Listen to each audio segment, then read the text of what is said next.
Moses Itauma, a heavyweight boxer. Now, for those of you who have not heard of this guy, he is the real deal, I tell you. He's 20 years old with an unbeaten amateur record of 24 wins. 11 wins by knockout. Guys, this guy is devastating. Now, a story, everybody has a story. So this is a little bit of his story. He was born in Slovakia to a Nigerian father and a Slovakian mother, raised for a few years, and then his family moved to the UK. And he did make mention of how, his family suffered some type of racism because he always didn't fit, he was largely they were largely the only black or mixed race person in their community. And obviously that's a sad story, but that's not what we're going to talk about today. We're going to talk about the prodigy that is Moses Itauma, a heavyweight boxer that's, he's just 20 years old and is already very close, guys, very, very close to being the heavyweight champion. Now, this guy, he is a southpaw, and for those of you who don't know what that means, in boxing basically means that his primary striking hand is the left hand, which means he's a bit different because southpaws are not as common as orthodox boxers who have their primary striking hand to be their right hand. And southpaws are generally left-handed people, right? Or usually left-handed people. He's 6 feet 4 inches tall. He's a giant of a man. He has a reach of 79 inches, which is one of, the longest reaches for a heavyweight. And when you see this guy, I think when I've watched him fight, the first time I watched him fight, I didn't think he was that big. I don't know, there's something about the way he looks when he's entering the ring and before he's about to fight, or before he takes off his outfit that he wears, right? But when he took off the outfit he wore, I felt like he looked even much more bigger. And maybe because he's fighting against boxers that are equally as tall, it didn't also feel like he was tall enough. But guys, this dude is 6 feet 4 inches tall, right? And he's big. And this guy was introduced to boxing, also part of his story, by his brother Karol Itauma, who is also a boxer, a light heavyweight boxer. He said when he was younger that he preferred football, but when he first got introduced to boxing, he trained for a bit and then he left. He didn't really take it serious because he wanted to play football. But then he came back to boxing, and since then, his rise has been meteoric. He has knocked out so many people, that have, his last fight against Mike Balogun, also a Nigerian, a person of Nigerian roots, an American of Nigerian roots, who had a record of 20-1, I think, knocked him out in round 2. I'm telling you guys, this guy is the real deal. If you don't believe me, just continue watching this video. At the end, I'm sure you will know why I speak so highly of him. Now, this guy has done it at amateur level now, has now gone pro. He has a professional record of 12 wins. And similar to his amateur record, there is so many knockouts. Even more impressive, there are 10 wins by knockout. That means that, guys, and that's not even the most impressive part, right? All his knockouts do not exceed the second round. All his knockouts so far, which means that if this guy is going to knock you out, you're not going past the second round.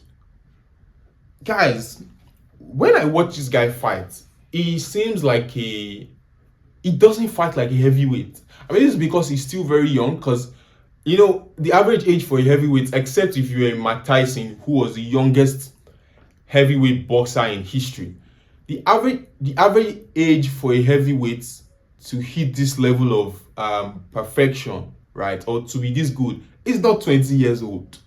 Mike Tyson is an anomaly, an exception. This guy is 20 years old. The way he fights is really, really quick with the fist. And I've seen the way he feints jabs. This guy, I'm telling you guys, if you're a fan of combat sports or boxing, look out for this guy because he's going to be a problem in the next few years. Moses Itauma is going to be a big problem.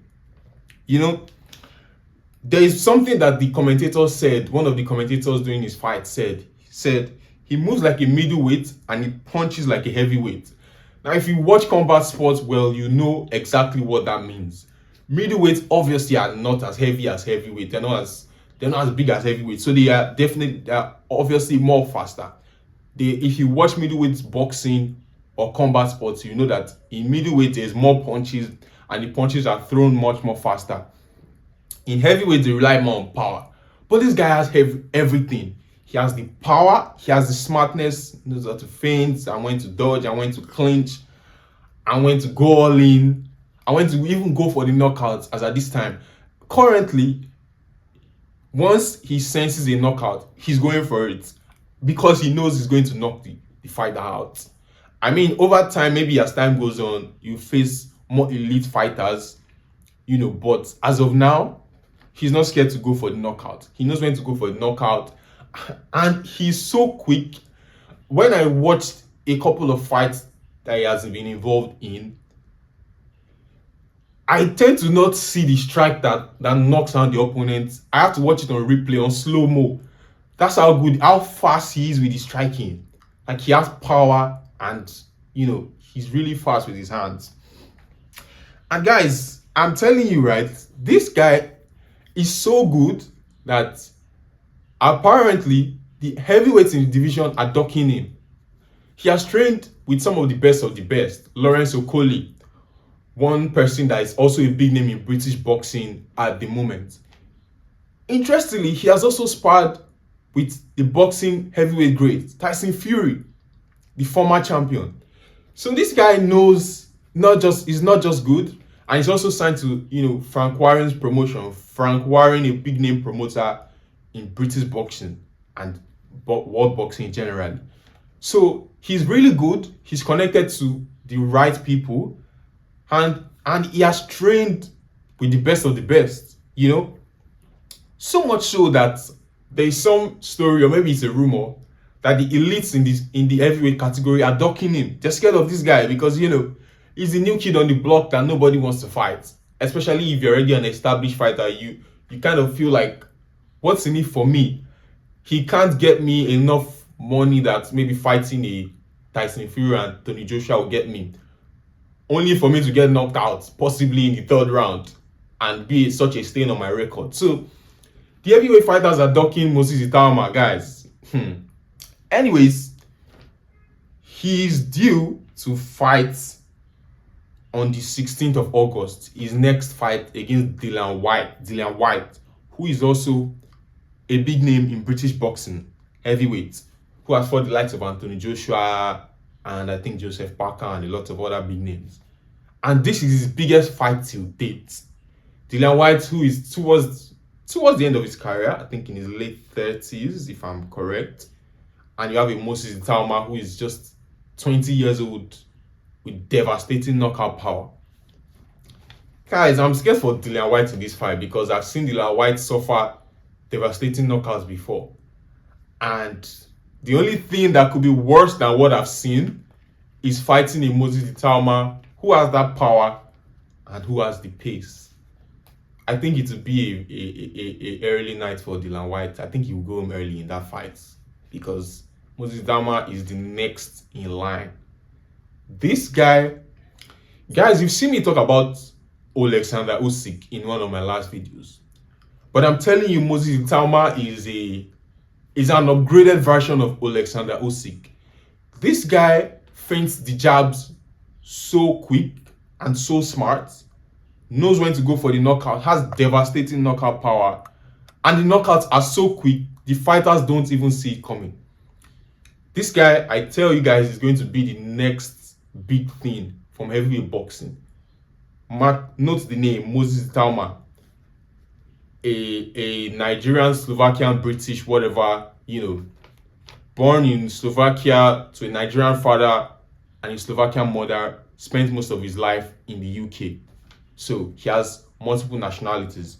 But that aside, this guy is going to be a problem in heavyweight boxing. So that's all about Moses Itauma for now.